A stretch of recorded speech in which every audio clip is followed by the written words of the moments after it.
Hello and welcome to the Xenogenesis podcast. My name's Richard Akin, and in this episode 34, we're covering chapters 7 and 8 from Part 2 Phoenix of Book 2 Adulthood-Rites of the Xenogenesis trilogy by Octavia Butler. We've got two short chapters this episode. We're recording this back-to-back with the previous one because we have some time off, so we're accumulating a couple in advance. So, how's it going, Michael? What's the, Good, thank you. Hi, everyone. Prediction for this? Yes. As I said in the previous episode, that I feel like the men are going to continue on their journey and find more villages that are either emptied or maybe the Oankali just came in and they're like, oh shit, Oankali, so let's run away. Something along those lines like this, because of the process of Oankali re-inviting people back to their collective. Mm-hmm. So okay. Well, it doesn't quite pan out. We get a little bit of experience with another village, but it's not yet been emptied out by people joining the Oankali. That's correct. But yeah, maybe let's get to it. Yeah, so start with the summary. So the chapter starts with the men reaching a village called Siwatu, full of people who looked like Lilith. The languages they could speak were mostly English and Swahili, but there was a scatter of other languages, we're told. The people from the village examined Akin and wished to buy him, but they could not send one of the village women away with the foreign men. Duh! Yeah. I mean, honestly, unless it's somebody this Karen version of a human being that everybody hates, then they would probably maybe think about sending them. But in the times where survival is the most important, I don't think anything like this would happen ever. Yeah. So, and unless you have someone who actually wants to leave or something, they're not going to get too many willing volunteers to go off with 4 men. I honestly don't know what those men are thinking about, that it's gonna have a sex slave or something. It's just weird. The women took Akin and bathed him. Some believed that the breast could produce milk if they kept Akin close to them. The men of the village were also fascinated by the boy, to the point that Akin's captors became frightened. So they decided to steal Akin out of the village during one of the moonless nights. Akin didn't want to go. He liked being with the women who knew how to lift him without hurting him, who have fed him some nice and interesting food. He liked their voices and their smell and the fact they were not threatening to him. Well, I mean, who wouldn't want to go stay with them? Yeah, come on. The basics. Yeah, the basics. Yeah. But yeah, it's interesting that they kind of they stayed as long as they did, and they kind of allowed as much contact between the villages and Akin as they did, given that they weren't going to get what they wanted from a trade perspective. I guess they had to maybe they wanted to take a break from all that traveling, and the village welcomed them. So maybe they I assume what will happen is that they stayed there several days. And then in the process, recuperating and maybe helping the village around a bit, but just enough to not be kicked out, but at the same time in not enough to be to spend too much energy on this. So yeah, I suppose they probably couldn't successfully trade. For a woman, given this situation, if they didn't have, if they weren't willing to sort of display a little bit of trust towards the village, and letting Akin kind of mingle with them also lets them kind of assess the goods they might want to be trading for. Right? Is this actually a very human-like child or not? I just imagine this imagine a group of traders come to your village and they're I don't know, you come in and it's we have things to trade. Here's a chair, here's some food, here's a woman, there's a basket, blah, blah. It's just, really? Do they imagine things being like this? It's gonna be just random woman being oh, we want to trade this woman for whatever you have. It's just who, I mean, unless there's slavery again and invading of other tribes, I would say, or villages, it's not gonna happen. It's just, I don't know what this, honestly, I still cannot comprehend what these men are thinking. I suppose it might almost be more a bride price type thing, right? So it's not so much chattel slavery as such, but the whole kind of you give me enough the sort of trading that would go on between families when they like try to in old times when like you bring gifts and then I don't know, it's sort of maybe, but like in the same time at this position, like you had to sort of introduce yourself. Yes, I come from this family, I do this, I have this standing among society, I have money, I have land, I have blah blah blah, so that your daughter will be happy with me, But in this scenario where there is not an established culture of that kind of thing, where there is not a history of people and a long future for a generational component for different lineages to place value on that kind of thing, it's going to be a bit more ad hoc, right? I just love that you use the word ad hoc talking about like about this, like there's nothing like I wouldn't even go like you use words like this about talking about this topic. Doesn't even deserve it. Like it's just nonsense. End of story. This is like those times have passed. Come on, like honestly. But yeah. I mean, I tend to kind of take a very detached approach to this kind of thing. I look at it analytically. No, I understand, but it's just like it's still in my mind. Like you can look in the detached way, but like. Those men are detached from reality. I mean, but like yes and no though, because I think that I think this is actually probably the kind of thing that would take place in the absence of the kind of. I mean, it reverts to those kind of earlier societal norms that pervaded when resources were as scarce as they were, and that kind of attitude. And that kind of trading for the value that an individual human's labor and presence can provide. I mean, that was like, it was a relatively normal thing to do, to effectively trade people. I mean, even when you think about it, like, frontier villages and, like having like adopting orphans even for acting as farm labor, all that kind of stuff, right? No, I understand. It's just like, but at the same time, like I just imagine like if Octavia Butler went different directions, like villages made of purely women, like Amazonians again, and like the men come in to trade for a woman, and what they get is like either choice of like this old man who's just like just basically on a death door, or like just some.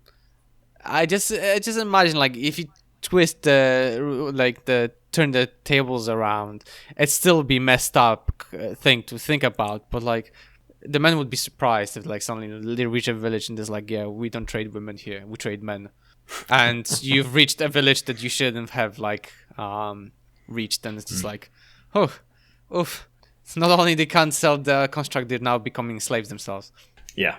But anyway. That's beyond the point. I just feel like that the fact that things are like reverting so quickly back to those times is just. You would think that in a society that reach a certain point, things wouldn't revert so quickly to those steps. But then again, so when there's scarcity, pragmatism becomes the order of the day, and that's what people will get back to pretty quickly, I think. I guess so. Yeah. But anyway, back to the chapter. So like even though Akin wanted to stay, Iriarte carried the boy away, and Akin knew that he believed that if he cried out, the man would get killed, and probably a number of people would. And thinking about it deeper, Akin realized that probably all of his captors and several village men would die, and possibly him himself would probably be one of the dead bodies on the ground, because probably Galt or someone like this would have tried to do something while they're trying to escape. So, but anyway, so Akin allowed them to carry him out to the raiders' canoes. They had two now, one extra from the hillman village. Akin was put one in the trade goods and was sitting between Iriarte and Kalik. He was glad that he didn't have to worry about Gold or Damek. Although Damek was trying to be friendly with him, Akin never forgot that it was him who clapped Tino down. And that's where the chapter ends. Yeah, very short. Very short chapter. But I wanted to raise a conversation, a topic to talk about, is that we know from book 1 there was areas of in south of the planet that humans survived, right? The nuclear holocaust, and we can assume that the most nuclear warheads were aimed at highly dense, population dense areas, like so big cities, conglomerations of cities, towns, that there's a lot of people, right? Generally speaking, yes. Although actually, one of the other things that was occurring during the major nuclear weapons build-up during the Cold War was that increasingly they were targeting any military installations that, even if they're in low-populated areas, they were targeting like large city-buster scale nuclear weapons at relatively modest military installations. So that makes sense. So military installations, highly dense populated areas, makes sense. But but most of the book says that some people in the south survived not only the nuclear war, but also the nuclear holocaust and the nuclear winter that was caused after this, right? So like the whole radiation and the nuclear winter that they could survive. So to survive nuclear winter, obviously we have to be sort of close to equator, or we're closer to equator, so that the temperature drops are not as drastic as, for example, they would be very north or very south of the planet. So we know that Lilith was, at the time when this all happened, she was in Peru. Yes. We know that climbing Machu Picchu, right? Yes, exactly. We know that Iriarte was from Chile, and Cali spent a few years in Argentina. So we can sort of assume that maybe they were at in those areas at the time when the whole situation happened. So this is sort of the middle of South America. Then we know about the village we just talked about, the Siwatu village, that there are people speaking Swahili language, right? So this means that like east coast of Africa, so Kenya, Tanzania, Somalia, right? So we can sort of imagine that there's a strip going like from South America over Peru, the same level, right? And then going from Africa and then Asia, right? We know there's some Japanese people that were in the ship that survived.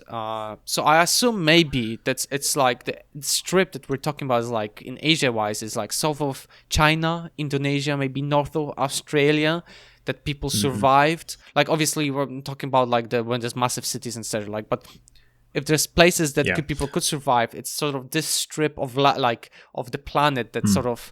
I suppose it would be low population density, but also sort of the relative strategic importance of the population centers as well, right? So presumably, it would not necessarily have made sense for the two nuclear powers to necessarily nuke the cities of non-nuclear powers who weren't.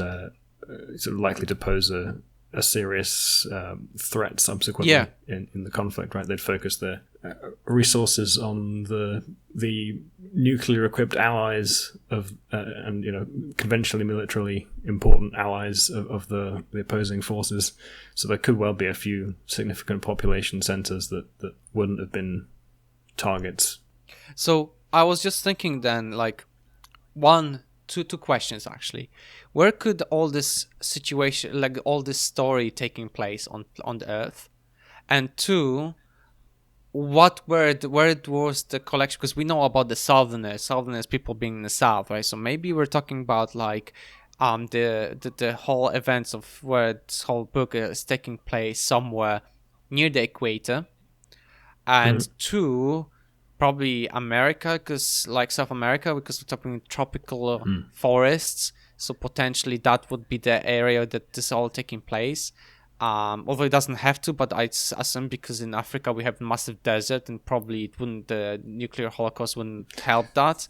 I suppose in theory it could be like Borneo or something, but it seems quite South American, and like the agoutis from the last chapter, those were originally native to South America. So I would assume we can assume it's there, but at the same time, like I wonder, like just before the Oankali came to the planet, I wonder where the the clusters of humans that survived would accumulate, right? So I guess like probably the same sort of, maybe like, you know, I'm sure there'll be some like in Europe and North America and North Asia, like there'll be some collections of people, like I'm sure, like I mean Russia is so bloody massive that like you can have humans scattered all around the country, and I'm sure some of them will survive. So I'm sure there's some post-apocalyptic people living there, but like Yeah. I just wonder, like, you know, where this sort of southern patch that of people that survive would be exactly located, or you know, what groups would survive. And I just thought that like we've been told so much information, so I assume that would make sense, that strip of that latitudes that you know would match the survivability. Yeah, yeah, well, that does kind of make sense. That I mean, this area where they're based is probably the least damaged, and thus would have been able to recover soonest, which adds up. But presumably also the largest proportion of people would have come from that area, and then you'd have picked up a few stragglers from the more remote parts that might then have been suffering from climate stuff.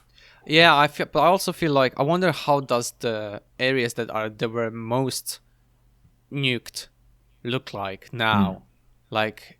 I mean, obviously, there's some things, like, we've discussed this, that, like, some warheads, like, coupled warheads, that would make the area inaccessible for a long time.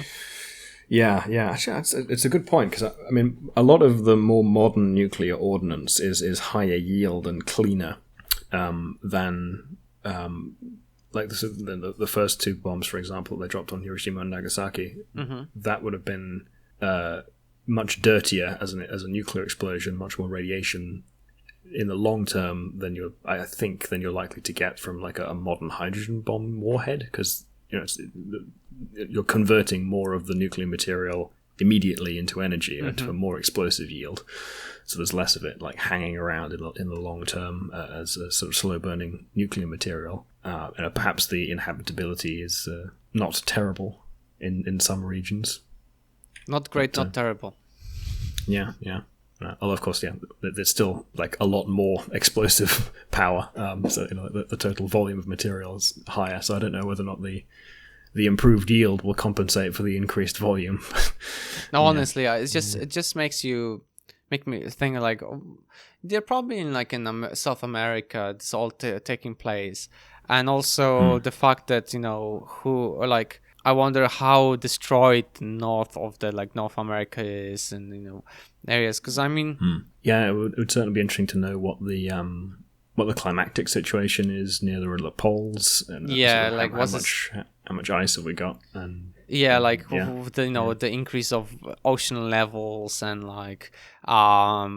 it's just in general there'll be a lot of questions that will be interesting to see what happened. Well, if we had a nuclear winter style situation, we'd probably see a drop in sea levels, right? Because if the temperature cools, you get more sea ice. Yes. And, nice radioactive ice, I would say. yeah, a nice signature in there for someone to detect in the future and go, something went wrong here. You go traveling and you see like the ice is glowing in night, like nice. Green glow. Nice little bit of, Cherenkov radiation. Nice and blue. Nice and blue. Reassuringly blue glowing.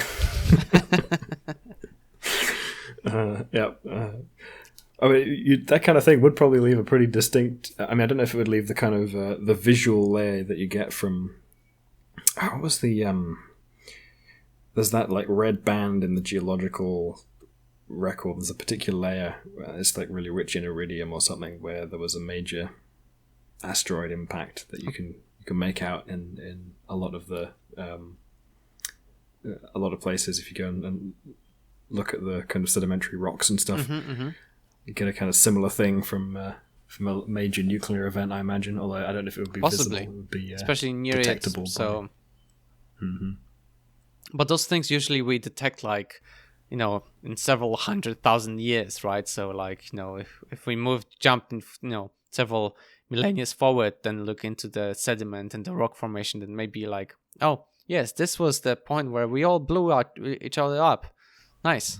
Well, actually, I think I think we can already see some in things like carbon dating and stuff. We notice changes in the isotope composition of certain things post-nuclear tests. Oh, really? We can already spot them in some of those records. Okay.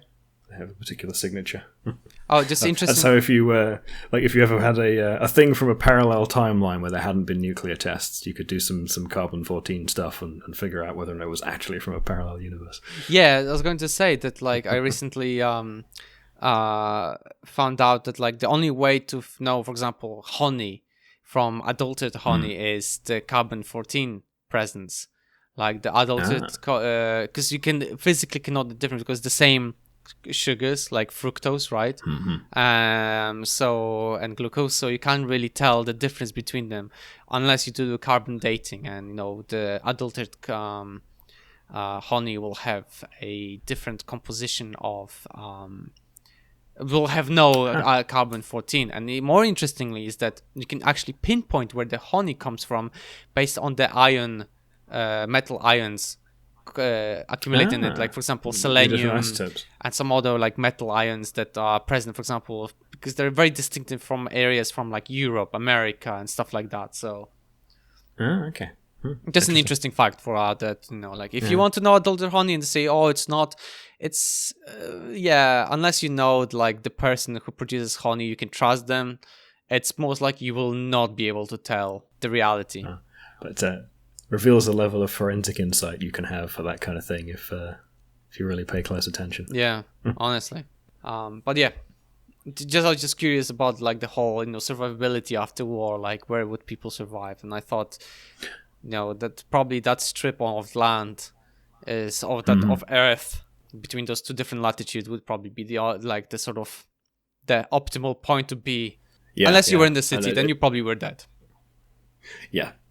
Yeah, in a major population center, you're probably not making it. But it's interesting now that we have all of those different sort of clusters of survivors around the world pulled together now, and we have all these different languages mixed in different little village populations.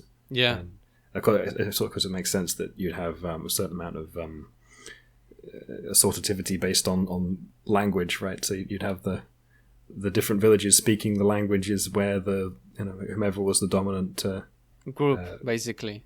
Yeah.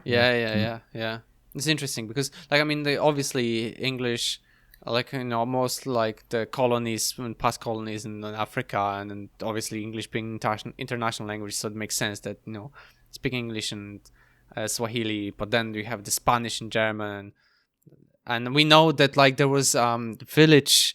Said that there was a village that was mostly Asian people, wasn't it? I think there was, yeah. So I think Chinese people, right? Mostly may well have been. I think that's what in the book. So it's all like, it's probably they're not that far from each other, well, from our perspective, because most of the cases we can like travel quite easily, but for their perspective they're far enough for those little communities to form and have this sort of independent approach or the living style type of style. Yeah, they're all kind of in their own little villages with their own little kind of remnants of the culture of wherever they came from that has a shared language tradition. Yeah. So, yeah. But anyway, maybe I will go with my chapter 8 prediction. Yes, let's move on to the next chapter. So I really don't know when they're gonna reach Phoenix. So I was like, they're gonna reach another village, but this one is empty, or maybe there's Oankali there, and they're like, shit, so let's run away or something along this line. But like, I mean, your prediction that they were going to go through like a series of villages held up from last time. Yeah. The fact that they're abandoned, not so much, but yeah. Yeah. I mean, like, it'd be interesting like to go in one village and it's like it's empty, and another is like, what's going on? Like, and they finally reach Phoenix and there's still people there, and they're like, so far there's so many villages, and they're like, oh yeah, some of us are here from from those villages. We know Oankali have been here already or something along those lines. So, but who knows? But yeah, the chapter 8 starts with the name of the new village, Vladlengrad, Russians. Yep. Yeah, the name kind of gives that one away. And Oankali being there. So it already answers my question on the prediction. Galt saw them through the rain as they were approaching branching of the river that was leading to the village. Akin didn't see them at first because the Oankali were slipping from the grey water into the shadows of the trees. So the men ignored their tiredness and chose to left the left fork of the river, leaving the right one leading to the Valengrad alone. They were rowing as hard as long as they possibly could to get as far as possible from Oankali until they got exhausted. Yes, actually, I'm kind of a bit off there. In this case, we are seeing the Oankali in the village. I don't know if it was to what degree that was a part of their new effort, or if they'd been there for longer, and the men hadn't been to this place before very much. But so now we are seeing again more Oankali with the humans. Yeah, but the thing is, the fact that Oankali can breathe underwater is and then travel, right? It makes probably the most sense because most villages will be alongside the river. They need access to it. Yeah. So it's the travel, and then but I feel I wonder how many times did those humans swam on top of the Oankali without them realizing. Yeah, they're probably just hanging around in the bottom of the river a bunch. Yeah. It would actually be a very convenient thing to be able to be able to swim effectively in a river in the Amazon. No, honestly, and not have to worry about all the parasites and stuff. Yeah, can you think of I can breathe underwater. You don't have to worry about the parasites. What do you want to do? I'm just gonna jump into the river and just let myself float into the river. Take me wherever you want. It's not gonna be even there's underwater currents or whirlpools that could potentially be dangerous for normal humans. You're doesn't matter. I can breathe underwater. Who cares? Yeah, it'd be a very convenient way to travel around. Just to come to think of it, if it comes to a conflict again between the humans and the Oankali in this environment, that's a major strategic advantage. Oh yeah, they have a lot more movement flexibility. Yeah, I was thinking the moment you said it's yep. If you try to because historically a river would be a natural boundary for an enemy to cross, and mountains, right? You can't do it from the river because the Oankali will literally walk into the river and appear on the other side, so you're screwed. So the only thing is mountains, right? You can make a fort on a hill. But then they have a spaceship. They can just drop pod you down to your place. You're literally screwed. There's no way to escape. Maybe underground, you can actually cut, remove, having one exit and a gate or something. Then maybe some sort of resistance makes sense. But then still, you're cut away from food. Yeah. You're cut away from water unless there's a water well somewhere inside. So maybe not water. But food will run out. Yep. Honestly. Yeah, the prospects of resisting the Oankali are not good. To be fair, all I need to say, when Trump came up with the Space Force, right? I know this is a weird topic and weird connection, okay. Right? But let me explain. I'm wondering where you came from with this one, but yeah, okay. But listen to me, when Trump came up with the whole Space Force, right? To create a force of army designation to travel in space and blah blah blah, right? To conquer other planets, and we know that at the point it's quite difficult. We cannot imagine aliens actually approaching us, right? Because it's way too long for a single generation unless they have some science fiction type of traveling available. It's probably not possible. Yeah. But let's say they do visit, but considering the fact that, let's say you do want to try something, to protect yourself against the potential invasion from the outer space, there's none. If an alien of the type of Oankali type arrived, there's no chance of really protecting yourself because, one, as I mentioned, if you try to have, any sort of fortifications or anything against them, when they land, when they do landing on the ground, on the land, if they can walk in the water, it's not a protection anymore. If they can literally drop pod from the top of the mountain, it's not gonna work. What are you gonna do at this point? Honestly, it's just So without an equivalent spacecraft, right? Without another kind of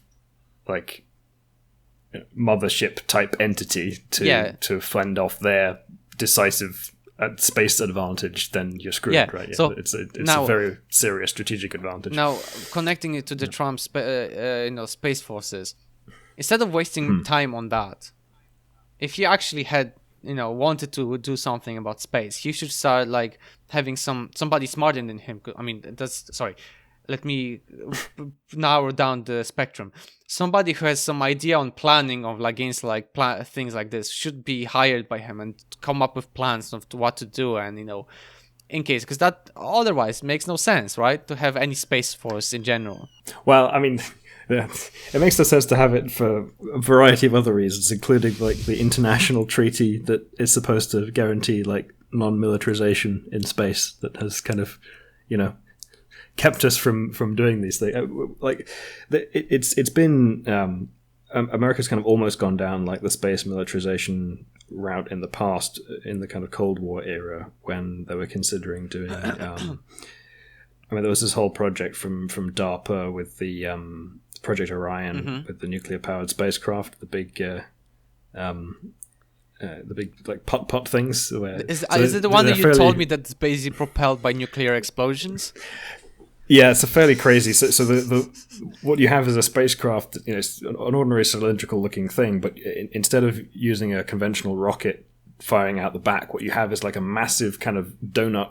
Well, it's like a flat disc with a hole in the middle, shaped plate, attached to the back of the spacecraft by a bunch of like shock absorbers, right? And then you have a sort of small like cannon thing that shoots a nuclear bomb through the hole in the pusher plate and detonates it behind the craft, and then the shock wave pushes the spacecraft forward, right? And you use kind of you can't really do a shaped nuclear charge as such, but you can sort of shape the way the momentum you get from it is directed by putting a large mass that it can vaporize. So you'd put like a tungsten slug in front of this like small nuke, kind of like the 1 kiloton sort of range. And then that gets vaporized and pushes against the pusher plate, right? And with this, you could, in theory, put multiple 1,000-ton payloads into orbit, right? So you could take like an 8,000-ton spacecraft to orbit with this thing. You'd fire off about 800 nukes to do it, which would probably lead to a substantial increase in like the global thyroid cancer amount just from the fallout. Actually launching one of these things would be a bad idea. It's a reasonable means of propulsion once you're in space, but while you're still in the atmosphere, I know what you say that now.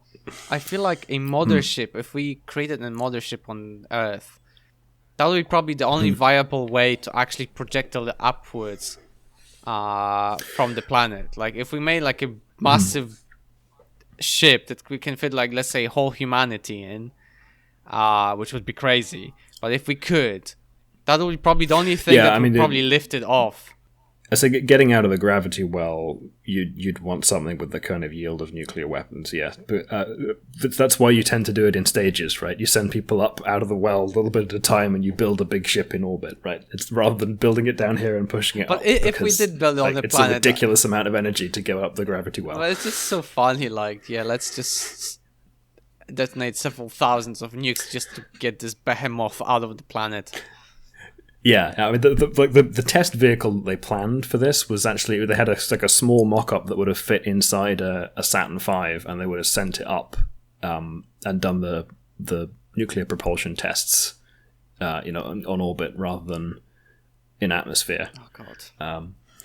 But yeah, they never got much beyond like a few initial sort of sketches for that. I mean, and one of the other things so the reason I brought it up was for the whole like decisive strategic military advantage. So there was like a military version of the Project Orion nuclear spacecraft kind of sketched out, where they'd have like massive cannons on it that could like fire nuclear weapons from orbit, and kinetic weapons and this whole. So it would have been like a sort of like you can imagine this providing very effective like first nuclear strike capability from orbit, plus the possibility of intercepting nuclear weapons if they were fired to some degree. So it would have represented like a major kind of shift in the whole mutually assured destruction dynamic, which is one of the reasons why it got canned, was because, like, if we do this, then the Soviets will think that they might have to fire first, because then we'll have the means of subverting their like first strike capability. Yeah.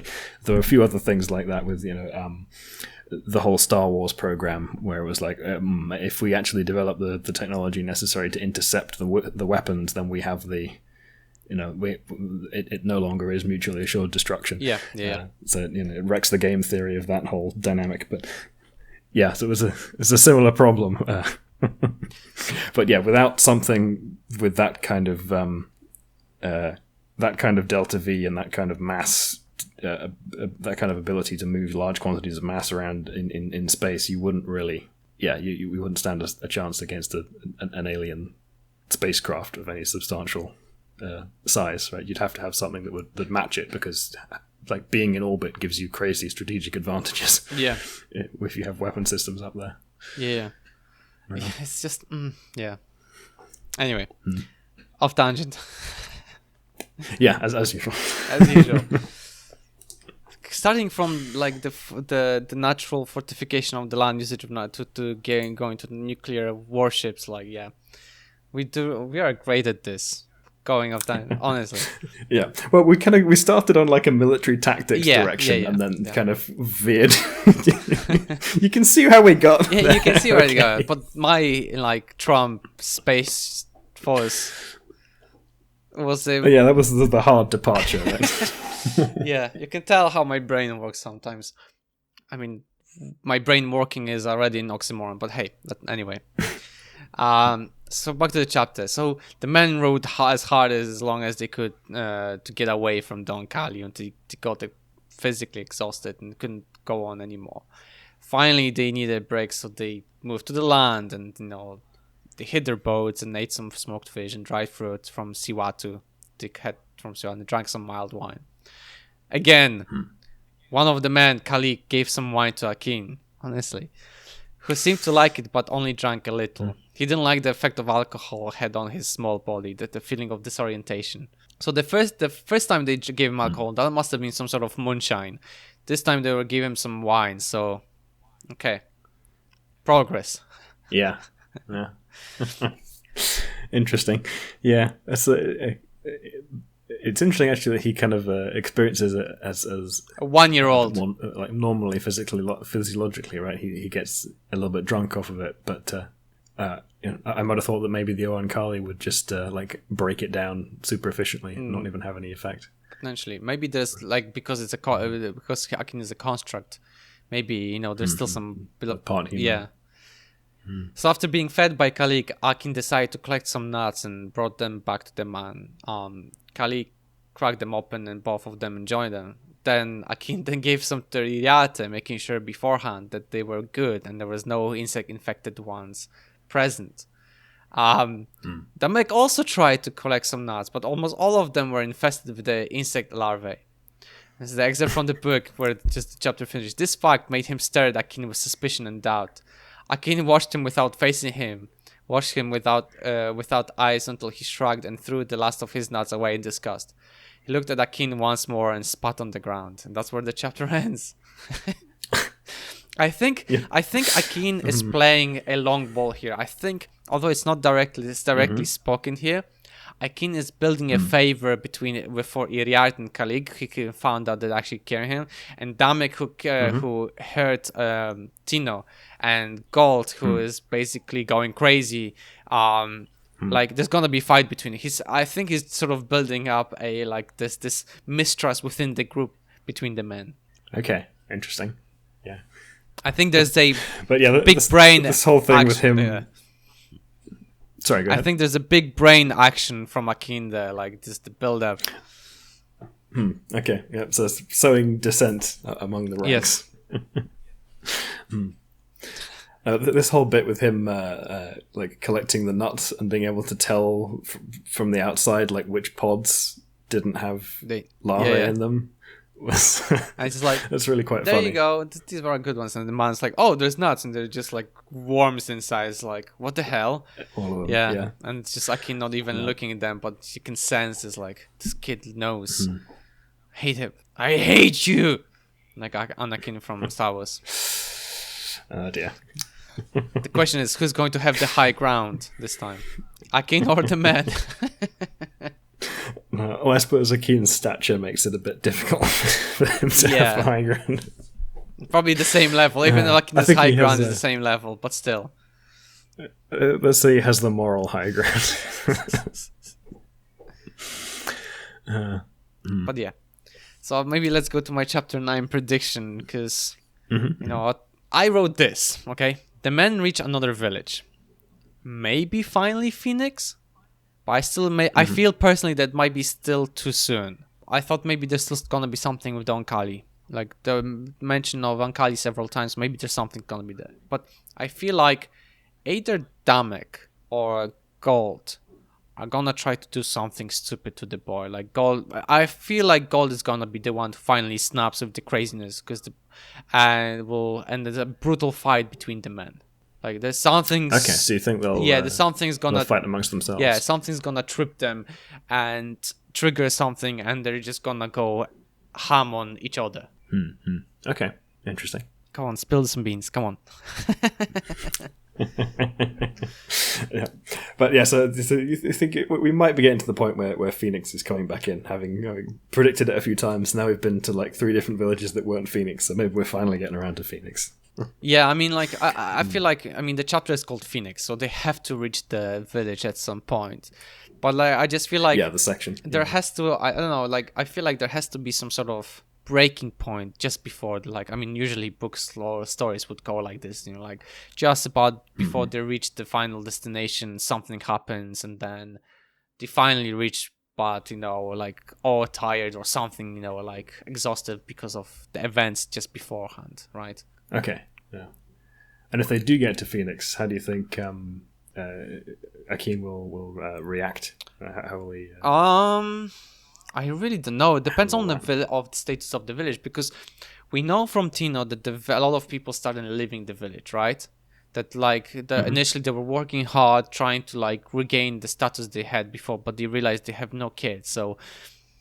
Maybe, and Tino was at the time was the Akin, right? Tino was Akin for them, right? So like, you know, they didn't want to allow him to go scouting in case something happens to him. Maybe if there was a young girl, maybe they could try to make them fuck and then have a child or an offspring, but that's not gonna happen. So Tino left the village, right? Because at that point, like, a lot of people start leaving or committing suicide because there's just no point of going forward anymore. So there's either the village is completely abandoned, or there's still some people there, like Gabe and Tate. Obviously, those 2 cockroaches are still there. And although no, Tate maybe is not a cockroach. She's more like a gullible kid. Gabe is the cockroach there. The parasite that's affected Tate. But yeah, they probably may be still there. And then like, or maybe Tino's parents may be still there, waiting for him. I don't know. So maybe Akin, if I was Akin, probably I was hoping like he did in few chapters before, and that he could maybe meet Tino's Tino's parents, and maybe they would take him under his wing. But I don't know. Okay. Some good speculations. Right then. I hate you for not spilling beans.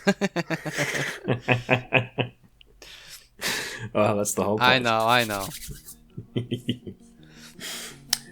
Yeah, so I think that's probably it for these 2 chapters. Thank you very much, everyone, for listening. We're a Xenothesis. You can find all the places we upload the episodes on xenothesis.com. I was Mike Glinka. I was Richard Acton. Bye.